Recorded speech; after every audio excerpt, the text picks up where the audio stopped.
ஆ ஒரு முயற்சி. சில பேர் வாசின்னு சொல்றாங்க, சில பேர் வந்து முயற்சின்னு சொல்றாங்க, சில பேர் ஜீவகாரண்யம்னா நமக்கு வந்து உணவு கூட சொல்லிட்டுருக்காங்க. ஆ சில பேர் வந்து பார்த்தீங்கன்னா வந்து உபதேச உண்மையில் கன்னியா கண்மணி இந்த கன்னியாகுமரியில் ஒரு குரூப் இருக்கு. ஆமாம். செல்வர் வகுப்பு இது மாதிரி வந்து பயிற்சி சொல்லித்தரேன் தீட்சை தரேன் அப்படின்னு சொல்லிட்டு பண்ணிட்டு இருக்காங்க. ம் இப்போ பார்த்தீங்கன்னா பல வித மார்க்கம் வந்து இப்போ யார் எடுத்தாலும் அந்த அவங்களுக்குள்ளே அந்த பாடலை எப்படி இது எடுத்துக்கலாம், அதுதான் எனக்கு வந்து புரிய மாட்டேங்குது. தீட்சை வந்து சுத்த சன்மார்க்கில் வள்ளல் பெருமான் சுருக்கமாக சொன்னோம்னா இந்த தீட்சை முறைகள், குரு சிஷ்ய முறைகள், ஆசிரம முறைகள், உபதேச முறைகள், குண்டலினி ஏற்றுறது இறக்கிறது, சுவாசத்தை கவனிக்கிறது, எண்ணெய் ஓட்டத்தை கவனிக்கிறது, இதெல்லாம் அருள் நெறிக்கு கோடி கோடி பங்கு கீழே இருக்குன்ட்டார். அதனால் இந்த தீட்சையெல்லாம் வந்து சுத்த சன்மார்க்கில் கொடுக்குறாங்கன்னா அவங்க வள்ளலாரே புரிஞ்சிக்கல, சன்மார்க்கத்தை புரிஞ்சிக்கல, வள்ளலாருக்கு சொன்னதுக்கு எதிராக நடக்கிறாங்க. ஆனால் வள்ளலார் படத்தை மாட்டிக்கிட்டு நடக்கிறாங்கன்னு தான் அர்த்தம். அது நடந்துக்கிட்டு தான் இருக்குது. தீட்சை வாங்கிக்கங்க, குருவில்லா ஞானம் பாழ் அப்படின்ட்டு. குருவில்லா ஞானம் பாழ்ன்றது வள்ளலாருக்கு யார் குரு? ஆரம்பத்தில் எனக்கு திருஞான சம்பந்தர் குரு அப்படின்னாரு. அதுக்கப்புறம் மணிவாசகரை குருவாக கொண்டேன் அப்படின்லாம் பாடிட்டு வந்து கடைசியில் வந்து சைவ சமயமே வேண்டான்ட்ட பிறகு அப்புறம் எப்படி சைவ சமயத்தில் உருவாக்க முடியும்? இதெல்லாம் ஒரு இது இருக்குது இல்லைங்களா? அது ஒரு காரணத்துக்காக சொல்லியிருக்கார். அந்த காரணத்தை நெகிழ்ச்சியோட வரலாறுகிட்ட உருகி வேண்டான்னா சொல்லுவார். நம்ம பாட்டுக்கும் வரலாறு கூட ஒரு குரு இருந்தார். அப்போ குரு இருந்தாருன்னா அவர் திருஞான சம்பந்தராக இருக்கட்டும், மணிவாசக பெருமானாக இருக்கட்டும், அவங்க அணகுநிலை அடைஞ்சாங்களா? இல்லையே. மூவரும் தேவரும் முத்தரும் சித்தரும் யாவரும் பெற்றிடா இயலென கலித்தனை அப்படின்னு சொல்கிறாரு. அப்படின்னும்போது முன்ன சொன்னது எனக்கு வந்து அற்ப அறிவாக இருந்தது. அற்ப அறிவுனா நாம் நினைக்கிற மாதிரி கிடையாது. அந்த சைவமே சைவ சமயத்தில் சொல்லப்பட்டதே வந்து மிக உயர்ந்த ஒரு நிலை தான். ஆனால் சுத்த சன்மார்க்கம்ன்றது இறைவனே வெளிப்படுத்துறது. சுத்த சன்மார்க்கம்ன்றது என்னன்றத ஒரு புரிஞ்சிக்கிறது ரொம்ப ரொம்ப கஷ்டம். சரவணானந்த சாமிகிட்ட தான் அதை புரிஞ்சிக்க முடியும். இன்னொன்று வள்ளலார்கிட்டே சொல்லிடுறார். வள்ளலார் பேருபதேசத்தில் முதல்லையே சொல்லிடுறார், இது முதல் சாலைக்கு ஆண்டவர் போகிற 10 தினங்களாகிய கொஞ்ச காலம் நல்ல விசாரணையோடு இருந்து வார்கள். இதுதாங்க சுத்த சன்மார்க்கம்.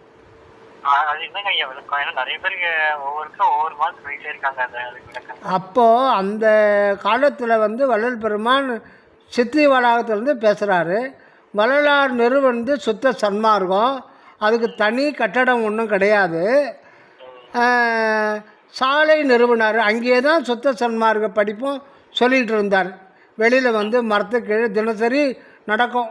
சாமி தர்மசாலை இருக்கும்போது தர்மசாலையில் 67 வெளிப்படையாக அதை சாலை சகாப்த நாள் தொடங்கி அன்ன தர்மம் தடைபடாது நடக்கணும், ஜீவகாருண்யம் எப்போவும் இங்கே நடக்கணும், வர்ற ஏழைகளுக்கு இல்லைன்னு சொல்லாமல் எந்த நேரத்தில் வந்தாலும் கொடுத்துக்கிட்டே இருக்கணும் ஆணை செஞ்சு அதை நடக்கவும் வச்சு அதுக்குன்னு கல்பட்டையா மேற்கொண்டு நிறைய பேர் பொறுப்பும் கொடுத்துட்டார். அப்புறம்தான் சபையை நிறுவினார். அப்போ பொதுவாக அங்கே இருக்கிற அன்பர்கள்லாம் வந்து சங்கம் சாலை சபைன்னு சொல்லுவாங்க. அதாவது சமரச சுத்த சன்மார்க்க சத்திய சங்கம், சமரச சுத்த சன்மார்க்க சத்திய தர்மசாலை, சமரச சுத்த சன்மார்க்க சத்திய ஞான சபை என்று இது முதல் வழங்குவித்தல் வேண்டும். இது சுவாமிகள் வந்து ஆணை. ஆனால் அது சுருக்கமாக சாலை சங்கம் சபைன்னு அன்பர்கள் அந்த காலத்துலேயே சொல்லிகிட்டு இருந்தாங்க, முழுசாக சொல்லாமல். இப்போ வள்ளலார் இருக்கிறது மேட்டுக்குப்பம். இப்போ எல்லோரும் என்ன நினைக்கிறாங்கன்னா, ஆண்டவர் சாலைக்கு போகிற அப்படின்னும் போது பழைய முன்பே வந்து இந்த இறந்தவங்களை புதைக்கணும், எரிக்கக்கூடாது அப்படின்னும்போது வள்ளல் பெருமான் சாலையில் எழுந்தருள போகிறாரு. அது சமீபத்து இருக்குது அப்படின்னு சொன்ன உடனே அந்த கட்டடத்தில் நினச்சிக்கிட்டாங்க. சாலைன்றது அந்த கட்டடம் இங்கே தான் எழுந்தருள போகிறாங்க அப்படின்றார். அங்கே தான் பெரிய மிஸ்டேக் ஆகுது. வள்ளல் பெருமானும் அதுக்கு மேலே சொல்லலை. அது புரிஞ்சிக்கிற நேரம் வந்தால் தான் அது சரிப்பட்டு வரும். இப்போது ஒருத்தர் எதுக்குன்னா, இப்போ நிறைய பேர் தப்புகளை தொடர்ந்து செய்கிறாங்க. கேட்டோம்னா தான் அவன் நல்லா காலம் நல்லவனாக தான் இருந்தான். ஆனால் அவன் பார்த்தீங்கன்னா கடைசி காலத்தில் கஷ்டப்பட்டு நொந்து புள்ள சோறு போடாமல் இது பண்ணான். என்னத்தை வாரிக்கணும்? அவன் ஊரை ஏமாற்றி கொள்ளடித்தான், மொத்தத்தையும் செஞ்சான், தகாசு செஞ்சான். அவன் கடைசி வரல நல்லபடியாக தான் பட்டுன்னு உயிர் போயிடுச்சு. அதெல்லாம் ஒன்றும் இல்லை, நம்ம சாமர்த்தியம்தான். இது எத்தனை பேர் பேசுகிறாங்க? ஹலோ, இது மாதிரி நிறைய பேர். அதுதான் அது இப்போ அதிகமாகி போச்சு. வெளிப்படையாக சொல்லாமல் அவங்க சாமர்த்தியக்காரன் பொழைச்சிப்பான். அந்த பிஸ்னஸில் அது அடக்க விலையே 50 ரூபான்னாக்கா ஏமாறுறவன் தான் 150 200 கூட விற்றுடுறாங்க. அது தொழில் தர்மன்றான். தொழில் தர்மம், அது ஏமாத்துறது இல்லை, தொழில் தர்மம் அதுங்க. அது அப்படி இத்தனை % தான் விற்கணுன்றது தான் தொழில் தர்மம். எப்படினாலும் ஏமாத்துறது, அது ஏமாத்துறது, அவன் பணத்தை பறிக்கிறது, அது தொழில் தர்மம் அப்படின்னு சொல்லிடுறான். ஆனால் இவன் என்ன நினப்பு என்னான்னு சில பேருக்கு அதுலேயும் கொஞ்சம் பரவாயில்லாமல் இருக்கான். அவங்க என்னன்னா, அவங்க என்ன எதிர்பார்க்கணும், ஒருத்தர் தப்பு செஞ்சால் அது கர்மான்னா கடவுள் நம்ம கண்ணெதிர்க்க தண்டனை கொடுத்தா இன்னொருத்தன் தப்பு செய்ய மாட்டான். அதுதான் அவங்க எதிர்பார்க்கறது. ஆனால் கடவுள் அப்படி செய்ய மாட்டார். ஏன் செய்ய மாட்டார்னா, கடவுளுக்கு தண்டிக்கணுன்ற நோக்கம் கிடையாது. அவன் திருந்தணும், தப்பு செய்யணும், தப்பவும் செய்ய வைப்பார். அது தப்பு செய்கிறது துன்பத்தை கொடுக்கும், முன்னாடி அது இன்பமாக தான் இருக்கும். நியாயமற்ற முறையில் பொருள் கவர்ச்சி, புலன் இன்பம், பொருள் இது பறிக்கிறது, இதெல்லாம் ஆரம்பத்தில் நல்லா இருக்கும், பின்னாடி கஷ்டம் வரும். பின்னாடின்னா இந்த பிறவியில்னு அர்த்தம் கிடையாது, அது அடுத்த பிறவியில் கொடுக்கலாம். அது ஏன்னா அவன் நீண்ட பீரியடு அந்த துன்பத்தை அனுபவிக்கும் போது தான் அவனுக்கு அந்த புத்தி வரும். இப்போ நாம் நினச்ச உடனே அவன் தப்பு செஞ்சான், உடனே அவன் ஆக்சிடெண்ட்டில் இவ்வளோ பண்ணாத பாவம் பண்ணான், ஆடாத ஆட்டான்னா பாரு ஆக்சிடெண்ட்டில் செத்து போனான்னா எவனுமே செய்ய தயங்குவான். ஆனால் ஆக்சிடெண்ட்டில் பட்டுன்னு செத்து போனால் அவன் 1 செகண்டில் 2 செகண்டில் உயிர் போயிடும். அவன் தவறு உணர முடியாது, அது அடுத்த பிறவியில் அதே தப்பு தான் செய்வான். புரியுதுங்களா? அதனால் நம்ம கடவுள் இப்படி செய்யணும்னு சொல்லிட்டு கடவுளுக்கு ஐடியா கொடுக்க முடியாது. நாம் கடவுளுக்கு ஐடியா கொடுக்குறோம், இப்படி செஞ்சால் நல்லா இருக்குமே, எவனுமே தப்பு செய்ய மாட்டானே, உலகம் பூமி சொர்க்க பூமியாக இருக்குமே. அது காரணம் வேறு. துன்பமும் ஆன்மாவுக்கு தேவைப்படுது, இன்பமும் தேவைப்படுது. துன்பம் தேவைப்படுதுன்னா அந்த நியாயமற்ற முறையில் அவன் புலன் இன்பங்களை நுகர்ந்தாதான் துன்பம் தேவைப்படும்.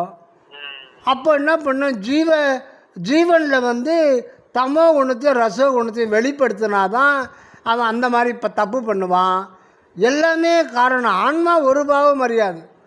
அதை இன்ப துன்பத்தை அடித்து வச்சு தான் ஆன்மா அந்த பக்கம் இருக்கிற ஆன்மாவை வெளிப்படுறார். அதனால் எதுக்கு சொல்கிறேன்னா, அந்த மாதிரி பொருள் கொண்டாங்க தப்பாக. நாம் நினச்சிக்கிறது தான் ரைட்டு அப்படின்னு சொல்லிட்டு, அந்த மாதிரி இல்லை. சாலைக்கு போகிறேன்னா அதுக்கு என்ன அர்த்தம்னா, வள்ளலார் பேசுறது மேட்டுக்குப்பத்துலேருந்து பேசுகிறாரு. அப்போ சாலைக்கு போகிறேன்னா எங்கேருந்து போகிறாரு?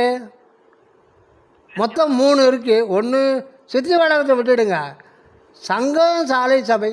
சபையிலிருந்து சாலைக்கு போகிறாரா, சங்கத்திலேருந்து சாலைக்கு போகிறாரா, என்ன உருவத்தில் போகிறாரு, மனித வடிவத்தில் எழுந்துள்ள போகிறாரு. சபையிலேருந்து போயிட்டா அப்புறம் சபை காலி ஆகிடுமே. சபையிலேருந்து போயிட்டு கொஞ்ச நாள் இருந்துட்டு திருப்பி இதுக்கு சபைக்கு வந்துடுவாரா? அவர்தான் மனுஷனா? கிடையாது. வள்ளல் பெருமான் அதாவது கட்டடங்கள் தான் தனி. சமரச சுத்த சன்மார்க்க சங்கம் அது தனி டேட்டில் நிறுவனார். அதுலேயே வந்து ஒரு பிரிவாக இது வந்து தர்மம், அன்ன தர்மம், இல்லை ஜீவகாருண்யம், அன்னதானம் நடந்துக்கிட்டே இருக்கணும். அது ஒரு பிரிவு, அது ஒரு கட்டடம். சபை பக்கத்துலேயே தனி கட்டடம். இது எல்லாமே வடலூரில் தான் இருக்குது, கிட்டக்கிட்ட இருக்குது. ஆனால் வெளியில் தான் வந்து சன்மார்க்க சங்கம் கூடுமிடம். சங்கம்னா ஒரே இடத்துல கூடுமிடம். சத்திய தர்மசாலை. சத்திய தர்மம்ன்றது என்னென்ன உண்மையில் தனிப்பெரும் கருணை தான். சத்திய தர்மம்ன்றது தனிப்பெரும் கருணை, அருள் உணர்வு, அதுதான் வந்து சத்திய தர்மம். அந்த சாலை விளங்குறதுக்கு முதல் இது வந்து ஏதுவாய் வந்து இது அன்னதர்மம் நீ செய்யணும். ஜீவகாருண்யம் விளங்கினாதான் நமக்குள்ள தலைக்கு நடுவில் சத்திய ஞான சபையில் ஆண்டவருடைய என்ன வடிவத்தில் எழுந்தருளி இருக்கிறார்னா தயா மூல சொரூபியாக எழுந்தருளி இருக்கிறார். இது மூணுமே ஒரே இடத்துல இருக்கிறது தான் சிற்றபை. சிற்றபையில் தான் சங்கமும் சிற்றபையில் தான் இருக்குது. சத்திய தர்மமும் அங்கே தான் இருக்குது. சத்திய ஞானமும் அங்கே தான் விளங்குது. அதனால எல்லாம் சத்திய ஞானம், சத்திய ஞானம். சத்திய ஞானம்ன்றதுனா என்ன? சத்தியம்னா கடவுள், கடவுளுடைய அறிவு, கடவுளுடைய ஞானம். கடவுளுடைய ஞானம் எது? திருவருள். கடவுளுடைய ஞானம்ன்றது கடவுளுடைய உணர்வு, அருள் தான் அவருக்கு உணர்வு, அதுதான் அவருக்கு வடிவம். அந்த அருள் உணர்வை தான் மனிதன் பெற்றுக்கொள்ள வேண்டும். ஏன்னா இதுதான் மனிதனுக்கும் பொதுவாக இருக்குது. கடவுளுக்கு இயற்கையில் உள்ள வடிவம் அதுவாக இருக்குது. மனிதன் கீழிருந்து மேலே போய் பகுத்தறிவரை ஏறி 7வது நிலையில் போய் ஏறும்போது அந்த கடவுள் ஞானத்தை கடவுள் இவரு மனிதனுக்கும் அனுபவப்படும்படி செய்து விடுகிறார். ஒன்னஸில் அந்த ஒன்னஸ் வரும்பொழுது தான் அது இதாகிடுது. அப்போ மனிதனுக்கு கீழந்து மேலே போகும்போது அது மெய்ஞானமாக இருக்குது. கடவுள் இயற்கையிலே இருக்கும்போது அருள் உணர்வாக இருக்குது. ரெண்டும் பொது தான். ரெண்டு கடவுளுக்கு அது திருமேனியாக இருக்குது, மனிதனுக்கு மூலநிலை அதுவே மெய்ஞானமாகி மிளிர்கின்ற மெய்ச்சுடரு அப்படின்றார். ஆக ரெண்டு பேருக்குமே பொதுன்றது அருள் தான். கடவுள் ஏற்கனவே அருளாக தான் இருக்கார். ஆனால் அருளே நாம் அறிவாய், அருளே நம் மனம், அருளே நம் அறிவு, அருளே நாம் அறிவாய். நாம் அனைவரும் சேர்ந்து சிற்றபையில் ஒருவராகத்தான் இருக்கோம். அதனால தான் அருளே நான் அப்படின்னு சொல்லாமல் அருளே நாம். நாம் அகத்தில் ஒருவராகவும் புற தோற்றத்தில் மட்டும், அதாவது ஜீவ நிலையிலையும் மனோகரண நிலையிலையும் தேக தோற்றத்திலையும் மட்டும், புற அனுபவத்தில் மட்டும் பலராக இருக்கிறோம், அக அனுபவத்தில் ஒருவராக தான் இருக்கோம்.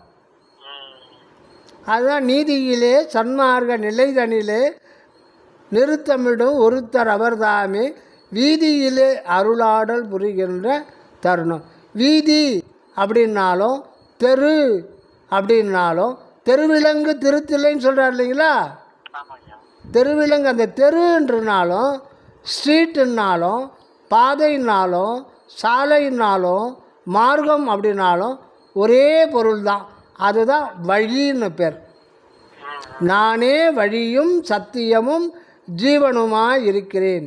வழின்றது அகண்ட வெளி நிறைந்த இயற்கை உண்மை விளங்குவதற்கு இடமான ஒரு இடம் தான் ஆன்மா. அதனால் கடவுள் உண்மை விளங்குவதற்கு வழியாக இருப்பதே ஆன்மா தான்.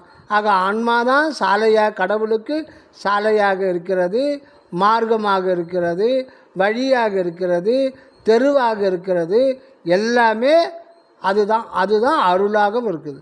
அருள் தான் நம்மனும், அருள் தான் நம்மறிவுன்ட்டார். அருள் தான் எல்லாமே நம் உரு, அருள் தான் நம்முறை. இங்கே எல்லாமே அருள் தான், அதுதான் வழி. அதனால் இப்போ முன்னாடி மனிதன் புறநிலையிலிருந்து தான் வேறு கடவுள் வேறுன்னு சொல்லிட்டு உள்ளே போகும்போது அங்கே கிடைத்த ஆற்றின்ப வெள்ளமே அங்கே அந்த இன்பத்தில் மூழ்கி போய் உலகத்தையே மறந்துட்டு இதே போதும் நின்ன பிறகு அந்த உடல் உயிர் இருப்பது துண்டிக்கப்பட்டு விட்டது. அப்படி துண்டிக்கப்பட்ட உடனே சிலருக்கு விதேக முக்தி அடைந்தார்கள். மணிவாசகர் போன்ற மிகப்பெரிய ஒரு ஞானிகள் அதை வெளியில் இறைவன் காட்டாமல் அதை ஒன்றுமில்லாமல் பண்ணிட்டு ஜோதியை காட்டிட்டார். பட்டினத்தாருக்கு சிவலிங்கமாக அடையாளப்படுத்தினார். ஆண்டாளுக்கும் ஜோதியாக போயிடுச்சு. ஆனாலும் அங்கே உள்ளே போகும்போது தேகமும் உயிரும் இல்லாத போகும்போது ஆன்ம விளக்கம் தடைபடும். அது எவ்வளோ காலம் தடைபடும் சொல்ல முடியாது. அப்போ அது தடைபடும் போது இன்பமும் தடைப்பட்டும், இன்பானுபவம் தடைபடும், இருப்பதும் தெரியாது. ஆனால் மீண்டும் அவங்க பழைய வருவாங்க. ஏன்னா அவங்க பிறவாமை தான் வேண்டினாங்க. அவங்க வேண்டினது பிறவாமை தான். அதனால் கொடுத்துட்டார். பிறவாமையில் சச்சிதானந்த அனுபவம் புல்ஸ்டாப் ஆகிடும். அந்த உடல் இருக்கும்போது மட்டும்தான் அது விளங்கும். இப்போ தூங்க போயிட்டா நீங்கள் இருக்கிறது உங்களுக்கு தெரியாது இல்லையா? அப்போ எங்கே அனுபவம், அந்த அனுபவமே கிடையாது. அதே மாதிரி தான் ஒருத்தர் சமாதி நிலைக்கு போயிட்டு அந்த இடகலை பிங்கலை சூழ்முனையில் லாக் ஆகிடுச்சோன்னா நாம் நினைக்கிறோம் அவங்க பேரின்பத்தில் இருப்பாங்கன்ட்டு. பட்டு அங்கே சூன்ய அனுபவம் தான் இருக்கும். அவங்க 1000, 2000, 5000 வருடங்கள் கூட இருக்கலாம். கொஞ்ச காலத்துக்கு கூட அவங்க பேரின்பத்தில் இருக்கலாம். பட்டு தொடர்ந்து இருக்கும்போது கம்ப்ளீட்டாக துண்டித்த பிறகு அங்கே அனுபவம் ஏற்படுறதுக்கு வழியே இல்லை. ஏன்னா ஓங்காரத்தின் முக்கூறு அகர உகர மகரம். அகரம்ன்றது இந்த தூளதேகம், அது இருக்கணும். ஆனால் அது இப்போ இருக்கிற கண்டிஷனில் இருக்க முடியாது. அதனால் அது சுத்த தேகமாக மாற்றிக்கணும். இதுதான் உயிரை விட்டுடக்கூடாது. உயிர் இருக்கணும். அதுதான் சூக்கும வடிவம் அபக்குவ நிலையில். அதை தான் பிரணவ தேகமாக மாற்றிக்கணும். காரண சரீரம் இப்போ அபக்குவ நிலையில் நமக்கு ஆன்மா இருக்கிறதே தெரியல. அதனால அது காரண சரீரம்னு பேர். அது இருக்கிறனால தான் நம்ம பேச முடியுது, வாழ முடியுது, பசி எடுக்குது, திருப்தியாக இருக்க முடியுது. அதை நித்தியமாக ஞான தேகமாக மாற்றிக்கணும். இது மூணும் சேர்ந்து தான் ஞான தேகம் பிரணவ தேகம் இது சுத்த தேகம் அது இப்படி தான் வருதுன்றார் சரவணன் சாமி. ஆன் தான் வருது. ஆனால் இதை புறத்திலேருந்து போகும்போது இம்முன்னு முடிவில் அந்த மகர ஜோதியில் ஒடுங்கி போயிட்டாங்க. அந்த ஒடுங்கி இருந்த காலம் சில காலம் அந்த தேகமும் உயிரும் விளங்குகிற வரையில் அது ஆனந்தம் பேரின்ப வெள்ளத்தில் மூழ்கி கிடந்தாங்க. அது பொய்யல்ல, மெய்தான். ஆனந்த வெள்ளத்தில் ஆனந்த கடலில் மூழ்கி இருந்தாங்க. அப்படியே சில கால் ஒரு 10 வருஷமோ 15 வருஷமோ இருந்தாங்கன்னா குறிப்பிட்ட டைமில் உடலை உயிரும் கம்ப்ளீட்டாக மறந்துட்ட பிறகு அவங்களுக்கு உடலும் உயிரும் தேவையில்லை அப்படின்னு நம்ம நினச்சிட்டாங்க. அது துண்டிக்கப்படுக்கும்பொழுது அனுபவம் அதே செகண்டில் சூன்யமாயிடும்.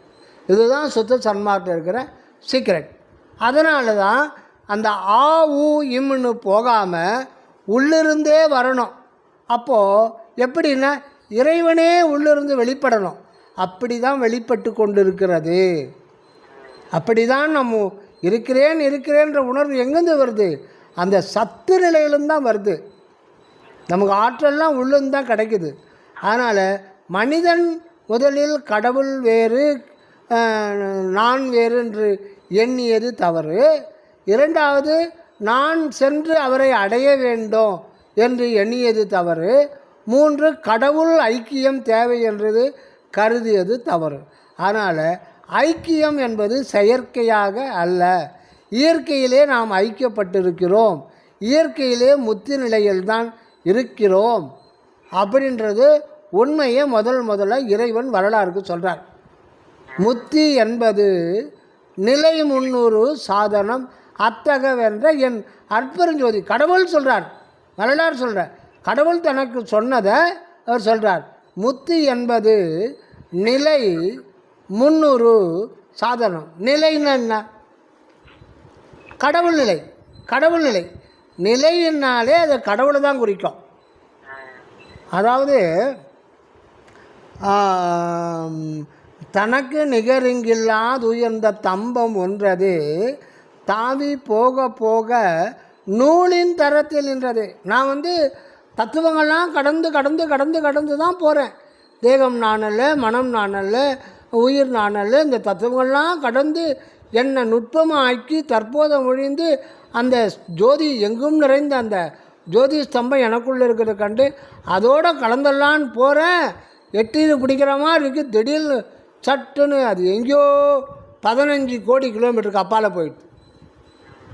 மேற்கொண்டு மேற்கொண்டு நூல் போல் ஒன்றுமே இல்லாத நூலின் தரம். நூல் எப்படி இழை இருக்குது அந்த மாதிரி மிக நுண்ணிய நிலையில் போயிட்டே இருக்குது.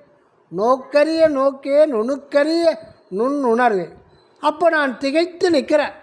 ஐயோ இறைவா, இப்படி போயிட்டு இருந்தால் நான் எப்படி தான் நான் உன்னை அடைய முடியாது, என் முயற்சியால் முடியாது அப்படின்னு திகைத்து நிற்கவே இறைவன் அவரே இறங்கி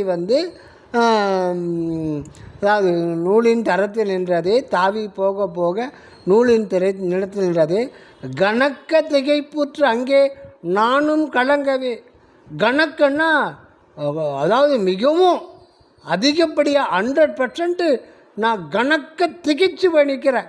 எப்படி தான் இதை பண்ணுறது முடியுதுன்னு. அப்போ இறைவன் வருந்தாதே மகனே, நானே உன்னை கலந்து கொள்ளுகிறேன். கணக்க திகைப்புற்று அங்கே நானும் கலங்கி வருந்தவே இறைவனே வரார். கலக்கம் நீக்கி தூக்கி வைத்தாய் நிலை பொருந்தவே. அப்போ நிலைன்றது எதை குறிக்குது? கடவுள். நிலை என்ற சொல் கடவுளை தான் குறிக்கும். பல இடத்துல நிலை நிலை நிலை கடவுள் நிலை அறிந்து அம்மையமாதல் அப்படின்னு நமக்கு தான் சொல்ல வேண்டியிருக்கு. ஏன்னா வெறும் நிலை அப்படின்னா நமக்கு ஒன்றுமே அது விளங்கலை. கடவுளுக்கு பேரே நிலை. அவர் நிலையானவர், எப்போ நித்தியமாய் உள்ளவர். அதனால் கடவுளுக்கு பேரே நிலை தான். அருள் நிலை ஒன்றே அனைத்தும் பெருநிலை பொருள் நிலை காண்கன புகன்ற மெய்ச்சிவமே. ஐயோ ஆமாம், நமக்கு இறங்கி கடவுள் நிலை அறிந்து அம்மையமாதல் அப்படின்னு சொல்கிறார். நிலையறிந்து அம்மையமாதல் இல்லைங்களா? அந்த மாதிரி இதை தான் திருச்சிற்றம்பல ஞானியாருக்கு வள்ளல் பெருமான் உபதேசம் பண்ணும்போது நின்னிலையை வெறும் நிலைன்னு தான் சொல்கிறார். ஆன்மான்னு கூட சொல்லலை.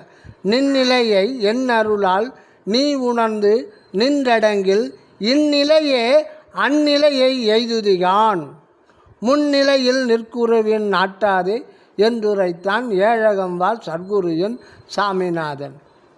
முன்னிலையில் நிற்கிற உருவங்களில் மனதை நாட்டாத. முன்னிலையில் இல்லாத குருவை 2 பொருள் உண்டு. முன்னிலையில் இற்குருவின் நாட்டாதே. குரு முன்னிலையில் கிடையாது. உனக்குள்ளே தான் இருளை நீக்குகின்ற இருளை நீக்குகின்ற குரு உனக்குள்ளே தான் இருக்கார். நீ என்னை கேட்காத. அவர் திருச்சிற்றம்பல நாயனார் அந்த காலத்தில் பெருமானே எனக்கு ஒரு உபதேசம் செய்யுங்க அடியனுக்கு கேட்கும்போது, நீ முன்னிலையில் நிற்கிற குருவை நம்பாதே, எங்கிட்ட வராதேன்னு சொல்லி அனுப்புகிறார். இருந்தாலும் எனக்கு நீங்கள் தான் எனக்கு கண்கண்ட தெய்வம், இல்லைன்னு நான் போக மாட்டேன்னு சொல்லி அடம்பிடிக்கும் போது தான் முன்னிலையில் இற்குருவின் நாட்டாதேன்னு பிரித்து படிக்கணும். இற்குருவின்னா இல்லாத ஒரு குருவை முன்னிலையில் இருக்கிற மாதிரி நினச்சிக்காது. ஆன்மாவுக்குள்ளே தான் குரு இருக்கிறாரு, அப்படி ஒரு அர்த்தம். முன்னிலையில் நிற்குருவின் நாட்டாதே. முன்னிலையில் நிற்கின்ற வடிவங்கள்லாம் மாயா வடிவங்கள், அதில் மனதை பதிக்காதே. அந்த மாயா வடிவத்துக்கு உள்ளே இருக்கிறது பொற்ஜோதி தான். அதனால் சிற்றவையில் நிலைக்கணும். சிற்றவையில் நிலைக்கணும் முதல்ல நின்னிலையை எண்ணருளால் நீ உணர்ந்து, முதல்ல உயிர் அனுபவம் ஆன்ம அனுபவம் உனக்கு முதல்ல பெற்றுக்கொள்ள வேண்டும்.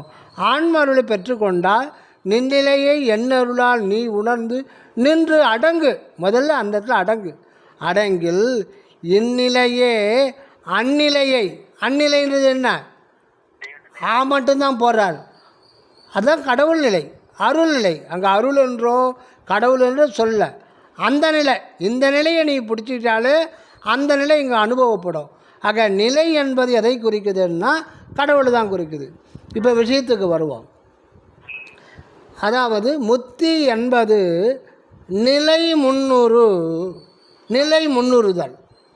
கடவுளே முன்னாடி வரணும், அதுக்கு நீ சாதனை பண்ணணும். ஏன்னா கடவுள் தான் இருக்கிறாரு, கடவுள் தான் உள்ளிருந்து அனகமாக வெளிப்படுறாரு. ஆன்மாவிலிருந்து அவரே அறிவாகவும் அருளே நம்மனமாகவும் அருளே நம்முருவாகவும் அருளே நம்முறையாகவும் எல்லாமே அவர் தான்.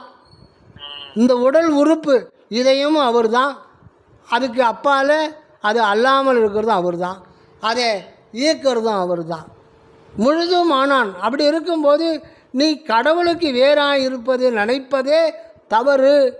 சென்றடைய வேண்டும் என்று நினைப்பது தவறு. ஐக்கியப்பட வேண்டும்.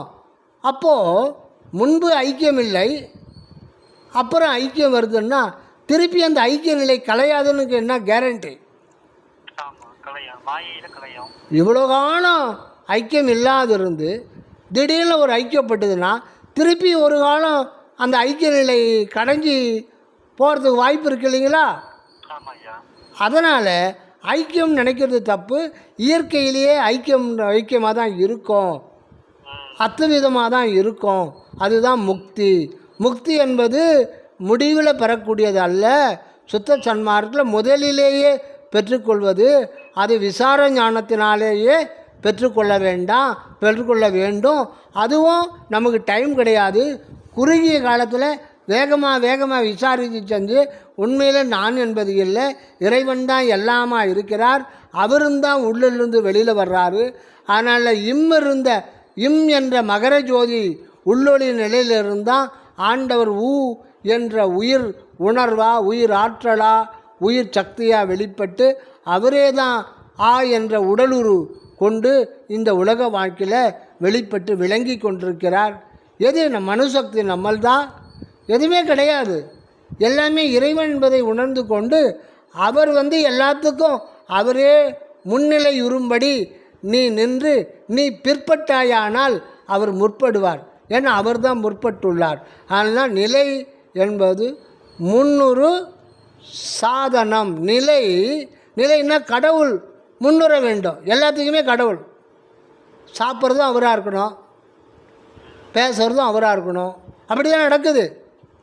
எல்லாமே அப்படி தான் விளங்கிட்டு இருக்கு. எல்லாமே அதுதான். இப்போ ஒவ்வொரு மனிதனும் உண்மையில் அற்பெருஞ்சோதி தான். ஆனால் அது அற்பெருஞ்சோதிக்கு தெரியும், ஜீவநிலையில் அதை மறைச்சிடுறார். அதனால் இறைவன் தான் அனகமாய்.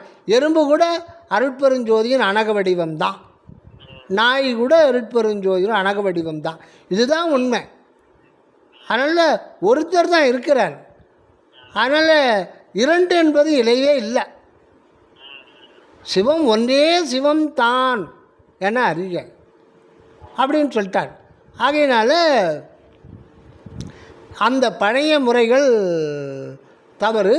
ஆண்டவர் இது முதல்னா சுத்த சன்மார்க்கம் விளங்குகின்ற இக்காலத்தில் முதல் ஆண்டவரே உள்ளிருந்து வெளிப்பட போகிறாரு. அதனால் பழைய முறைகள்லாம் வேண்டாம். புறத்திலிருந்து அகநோக்கி செல்லுகின்ற முறைகள் அடைபட்டுடும், மூச்சடைக்கும், சமாதி கூடும், நிஷ்டை கூடும், அப்படியே நின்று போயிடுவேன். திருப்பி அதுக்கு பிறப்பு உண்டு. அதனால் பழைய முறைகள் எதுவுமே வேண்டாம். ஏன் வேண்டான்னா பழைய முறைகள் எல்லாமே மனிதர்களால், சுத்த புண்ணியர்களால், சுத்த ஞானிகளால் உருவாக்கப்பட்டது என்றாலும் அது மனிதர்கள் தானே. மனிதர்கள் சுத்தமாகி தற்போது முடிந்து புனித நிலை அடைந்து ஒரு மார்க்கத்தை உருவாக்கி கொடுத்தார்கள். ஆனால் சுத்த சன்மார்க்கம் வள்ளலாரால் உருவாக்கப்பட்டதா என்றால் இல்லை. அவர் மீடியாவாக வச்சுக்கிட்டார் இறைவன். அந்த பக்குவம் இருந்த காரணம் அவருக்கு சிறிய வயதிலிருந்தே எல்லையில்லாத இரக்கம் வெளிப்படுத்திக்கிட்டார். அதனால்தான் அந்த ஆன்மாவை தான் தேடிக்கிட்டு இருந்தார். அந்த ஆன்மாவை பிடிச்சிக்கிட்டார். இறைவன் விடலை வள்ளலார். மகனே இரு, நீ உடல் பொருளாக என்கிட்ட கொடுத்துட்டா தான் நான் வெளிப்படுத்த முடியும், நான் கொடுக்கறதுக்கு முன்னாடி நீயே வாங்கிக்கிறேன்றார். என்னதுடலும் உயிரும் பொருளும் நின்னதல்லவோ எந்தாய் இதனை பெருக என்று இன்னும் சொல்லவோ. அருமையான பாட்டு. நான் எப்படி உங்ககிட்ட அதனால் நீ மகனே நீ முதல்ல நீ இடத்த காலி பண்ணிவிடு. இடத்த உடல் பொருள் ஆவியெல்லாம் கொடுத்துரு. நான் எழுந்தருள போகிறேன் உன்னுடைய ஆன்மாவில். சன்மார்க்கத்தை இனி சன்மார்க்கம் பாழ்பட்டு போச்சு இந்த உலகம் பல மார்க்கங்களால். அதுவும் ஒரு பக்குவ நிமித்தம்தான். இனி அதெல்லாம் போக சுத்த சன்மார்க்கம் நானே இந்த உலகத்தில் விளங்க போகிறேன், அனகமாக விளங்க போகிறேன். ஆக சச்சிதானந்தம் யாருக்குன்னா கடவுளுடையது. இப்போ நாம் அனுபவிக்கிற அனுபவம் எல்லாமே சித்து வல்லபத்தினால் இறைவனே நான் என்ற ஜீவனாக இருந்து அந்த அனுபவத்தை அனுபவிச்சுட்ருக்கார். அதனால் வேறுன்னு ஒன்று கிடையவே கிடையாது. ஆகையினால இந்த முறை இறைவனே உள்ளந்து வரப்போகிறாரு. அந்த வருகையை அறிந்து கொண்டு புறத்திலிருந்து முயல்வதை விட்டு சிற்றவையிலிருந்து வெளிப்பட்டு நாம் விளங்குகின்றோம் என்பதை உணர்ந்து கொண்டு சிற்றவை வாழ்வுனராக வாழ்ந்தால் உங்களுக்கு மரணம் இல்லைன்னு சொல்கிறது தான் வல்லாருடையது. அதனால் தீட்சையெல்லாம் கூடாது, தீட்சையை வாங்கக்கூடாது. சமயத்தை பற்றி படிக்கலாம். அது சில கருத்துக்கள் நமக்கு சூட்டபிளாக இருந்தது அப்படின்னா ஏற்றுக்கலாம். அப்படி ஒரு சூட்டபிளான ஒரு நூல் திருவாசகம், திருமந்திரம், திருக்குறள், சிலது அவைக்குறள், அவ்வளோதான். ஒன்று சில நூல்கள் இருக்குது. ஏன்னா உபதேச உண்மை இருக்குல்ல, அதை கையில் எடுத்துறாங்க. உபதேச உண்மைன்னு ஒரு பாடல் இருக்கு இல்லையா, 55வது பாடல்ல கண்ணே கண்மணின்னு சொல்லிட்டு எல்லாம் தான் பாடிட்டு இருக்காங்க. கொஞ்சம் சத்தமாக பேசுங்க. எல்லாரும் உபதேச உண்மைன்னு சொல்லிட்டு ஒரு பாடல். இது நெட்டு ஒர்க் ஆகுது சரியா? ஐயா கேக்குதுங்களா? நெட்டு கட்டாயிடுச்சு கேட்கல. ஐயா கேக்குதுங்களா? அர்ஜுன் ஐயா ஹலோ ஐயா இப்போ கேக்குதுங்களா? கேட்குதுங்களா? இப்போ நெட்டு ஸ்லோ ஆகிடுச்சு அது சில சமயத்தில். ஆமாம் சரி. கம்மியாக தான் இருக்குது, திடீர்னு கம்மியாகிடுச்சு. இப்போ கேட்குதுங்களா ஐயா? இல்லை இன்னும் சரியாக இதாகலை. இன்னொரு நாளைக்கு பேசுவோமா? ஹலோ சரிங்க. அது இனிமேலைக்கு கேட்காது, அது சரியாக கட் ஆகிடும். இவ்வளோ நல்லா கேட்டுட்டு இருந்தேன், சிக்னலே கட் ஆகிடும், போகாது. சரி சரிங்க, இன்னொரு முறை பேசுவோம். நன்றி. தயவு